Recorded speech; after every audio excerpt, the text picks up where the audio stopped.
Hey guys, this is James Cave. I am here with Nick Palladian, attorney for the Legal Rights Center in Minneapolis. Today is March, what is it, 16th? Already. Yeah. Welcome back, Nick. James, good to see you again. Thanks for having me. Yeah, of course. So, good time to have another episode. Some developments happened last Friday. And I think you need to shed some light, or I wish you could I hope you can shed some light on what happened. So on Friday, it was announced that the family of George Floyd won a $27 million settlement with the city of Minneapolis. I'm a bit confused because we have, on one hand, we're selecting a jury for the death of George Floyd, but his family then already won an award. I'm not, can you help us out? Our listeners out, please. Yeah, really, really good question. And it's especially confusing because just like you said, they're sort of happening at the same time. So a criminal case is brought by the state, right? The state, whether it's at the city level, county level, or the federal level, then it would be the United States government is prosecuting somebody, right? So a criminal case is just that. The government agency is alleging that whoever the defendant is has committed a crime. They've violated the law, they've broken some statute, right? And they're pursuing that person to get a conviction and to get some sort of potential prison or jail time. Those are the two main consequences there. So you'd have a criminal conviction and you might be looking at some jail or prison time, right? So the criminal case is what jury selection and what's going on now, is that correct? Exactly, correct. That's just for the criminal side. So would a family receive any kind of money or compensation in a criminal case brought forth by the state? Yeah, typically not. Okay. And that's sort of where that civil suit comes in, right? I'll caveat that there is in a criminal case, if you're the victim of a crime, you are entitled generally to what's called restitution. Mm-hmm. Restitution is saying, hey, as a result of this crime, you missed work or you had medical bills or your property was damaged, something like that. The defendant, if they're convicted or if it's part of the plea, will pay that money back to them. Okay. But in terms of like the family getting money or the family receiving any sort of compensation, that's really where that civil suit realm is going to come in. Okay, so the civil suit, is that the announcement that we got on Friday? Yeah, so that is where the family of George Floyd suing on George Floyd's behalf. They were suing the city of Minneapolis and they were suing the police officers, saying that they violated and they permitted to be violated George Floyd's civil rights. And in a civil case, what you're going after is sort of two things. Is one is saying, hey, this needs to stop. This practice, whatever it was, this action, this practice can't continue. It's got to stop. And number two, the outcome is typically money. You're suing somebody for money to say, I've been harmed. Maybe the city itself didn't commit a crime, so the city is not going to prosecute itself, but I'm an aggrieved person and my deceased loved one is an aggrieved person. So we are going to sue them for money because that is sort of the way that folks can attempt to be made whole that way. Suing for money. It could be, a personal injury case. If two parties have a car crash, if somebody's a drunk driver, they're likely going to be prosecuted criminally for drinking and driving. They could also be sued civilly by the driver of the other car who got hit, saying, hey, you weren't supposed to do that. You were negligent. I'm injured. I missed work. I have PTSD. I'm going to sue you for money now. And that's what makes up a civil suit. Yeah. So there was actually no civil trial, was there? Correct. Yep. Okay. How did the family get this award then if there was no trial? Explain Friday a little bit. Yeah. So a settlement is a really, really common thing in the criminal and civil world. In the civil side, the settlement was reached where the Floyd family made some sort of demand amount to say, here's what we think, could be fair. And the city, or it could have been a situation where the city got out ahead of it and said, hey, we think we're going to lose this trial, and we think a jury because in a civil suit, you still have juries. Mm-hmm. They could think, if this goes to a jury, and in the civil world, you also use a lower standard of proof. In the criminal side, it's beyond a reasonable doubt. In the civil world, it's typically a preponderance of the evidence. So it's 51% to 49%. Did they do something wrong?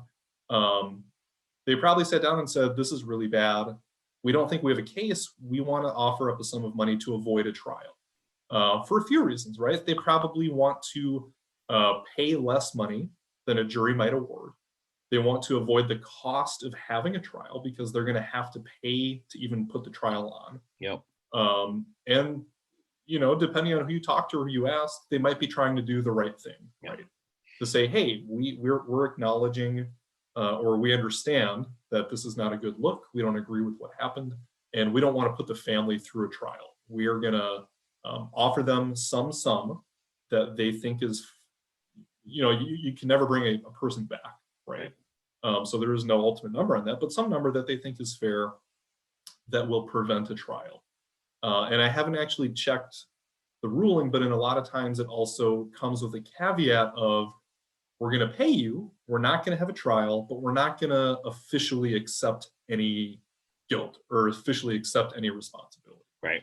I don't know if that's present in this case. I would assume, but I think those are a few reasons why we saw that settlement. Okay. Well, so today, again, this is Tuesday, March 16th. Today, the defense in the criminal case of Derek Chauvin, they said, hold on a second. This award, the fact that Minneapolis and the mayor announced this award, okay, the settlement on Friday, the defense thinks somehow this might influence the trial. They're not even done picking their jury yet. I think they have 9 jurors selected out of is it 12 or 14? They have to select. Well, anyway, regardless, tell me what the defense is thinking there. Yeah, so the defense is thinking, we are in the middle of picking a jury. We are in the middle of trying to find folks who can be fair and who can be impartial, right? And every blast in the media is really has the potential of swaying jurors one way or the other, right? And so from the defense standpoint, having a ruling come out saying, hey, here's $27 million. We're going to pay that, essentially acknowledging that, yeah, we messed up. Nobody's going to shell out $27 million if they don't think they've done something wrong, or if their employees haven't done something wrong, right? So the defense is thinking, Judge, if people read about this and hear it, which they have, we saw some of the jurors did acknowledge saying, hey, I saw that on the news or I heard that on the radio. That's going to impact what people think. Some people might think, well, man, if they're paying his family that much money, he must be guilty on the criminal side. Or vice versa, if they're saying, well, the family got money, so why do we need to punish Derek Chauvin anymore? Yeah. Really polar opposites there, but still impacting how they feel about things. So having that bombshell go through, and not even at the beginning of jury selection, it's the middle of it, right? So you already had the jurors who were picked that weren't asked about that. So Judge Cahill is remedying that by saying, we're going to bring those folks back and ask them questions about it because it's the right thing to do. But it is really just a big monkey wrench. So that's the concern that the defense has. And asking for a continuance and a change of venue. Yeah. A change of venue is saying, hey, let's get it out of Hennepin County, right? Because that's downtown Minneapolis proper. Everyone has heard about this. You open up your phone, even if you're trying to avoid it, you're going to get a notification on your phone. If you click onto any news organization on the internet, updates are coming, right? So it's hard to avoid it. But particularly if you're from Minneapolis, folks probably have heard it. So the defense is saying, let's get it out of Hennepin County. Let's bring it up north to the Iron Range. Of course they would. Folks in the Iron Range still have the internet, and they still have, they get news. So there are more reasons than there are underlying reasons why they would want to move. The underlying that aren't so underlying. There's not as many people of color out of Hennepin County. et cetera, et cetera. So if I remember right, the defense argued for a venue change even before the jury selection. This was all the way back, I don't know, the summer maybe, or they didn't get it. Is this, you know better than I do, is this something that's going to push that over the edge, or are they trying to heap a whole bunch of requests on so maybe they get, one of them, or part of it? Yeah, that's a really good question. And I think there are two factors I think are involved that are different than when things first happened, right? Number one, it's in the middle of selection, right? The timing of it, saying, hey, we've already started this process. It's already hard to pick a jury given the circumstances. And now this is like one extra thing and one big thing, to be fair, it is a big thing. It is, yeah. And Judge Cahill's reasoning the first time around was saying, hey, look, yeah, we had buildings on fire in Minneapolis. We had marches and protests in Minneapolis. But we had those all over the world, right? We had those in London. We had those in Paris. We had those in, pick a city around the world, and you had them there, right? Yeah. So Judge Cahill said there's nowhere that we can go, that we can move this, that hasn't already heard about it, right? So it's not like you can go up to Duluth or go up to, somewhere up in St. Louis County to get away from it, because if they've heard about it and they're protesting and demonstrating halfway across the globe, right, you can be sure they've probably heard about it 4 hours up north, right? This might be a little different in the sense of impact. Like, of course, we have heard about it. It was on the front page of CNN, but the reach may not be as far as the initial protests were, right? So I could see Judge Cahill saying, hey, this is very location specific. I mean, it's all around, but it's more location specific than the initial protests were, right? Because those were everywhere. Yeah. I don't think they're going to get a change of venue. I would be shocked if Judge Cahill did do that. It's poor timing. I think his remedy that he's going to stick with is we're just going to ask folks about it, right? Yeah. We're going to ask the folks who are already on the jury, and we're going to ask all the new folks and see what they say. Yes or no question. Did Mayor Frey really screw this up? I don't know. To me, so when I heard it, and I know nothing, I was like, what a moron. Why, if he said this brings us closer to justice for George, and how does he say that when the criminal trial hasn't even started, or for the criminal case? And I'm thinking that was just poor timing. No advisor told him to wait. Nobody said this could really screw up the jury process. Maybe, I mean, it sounds like what you've told us, that that it does screw up that jury, or potentially could screw up the process. So did he just act alone, or is there a special reason for the timing of this that maybe simpletons like me don't know, or was it just bad coincidence? No, bad if you're on the side of, Yeah, no, I think that's, and I have the same question, right? The mayor, I assume, has a team of people, a team of advisors to say, hey, this makes sense. Here's how it could impact the trial. And honestly, it is going to be one of many issues up on appeal if he loses, if he is convicted, right?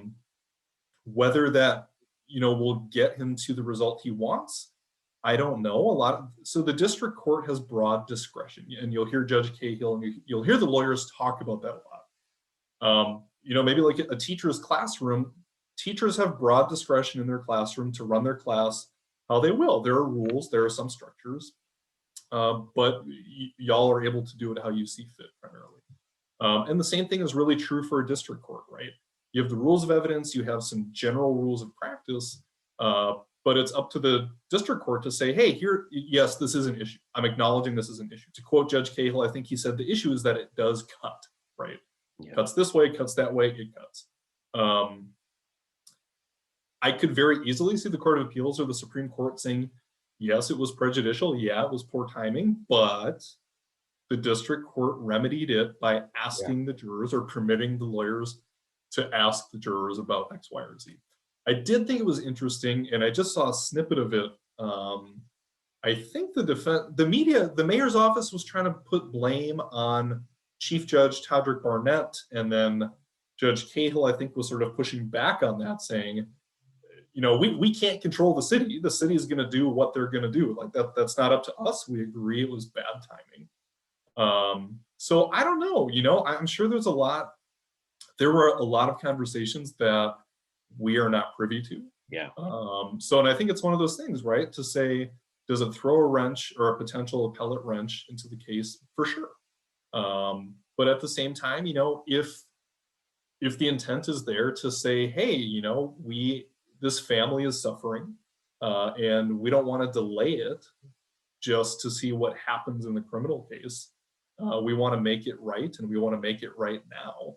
Or it could be the case where if they do it after the trial, people could speculate and say, well, they only paid more because he was convicted, or he was acquitted, so they paid him less. Yeah. I don't know if there's a great answer, but from the trial standpoint, it's definitely not great.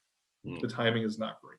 Well, I guess ultimately we may not know, but we will see the end result of the criminal case, hopefully in Hennepin County, and hopefully, I think you had mentioned maybe 3 months, but who knows now, right? I mean, it's a lot longer if they have to go back to jury selection or some move venues. So, all right, Nick, thank you so much. As always, you have great insight for us, and we'll talk to you soon. Thank you. Thanks, James. Good to see you.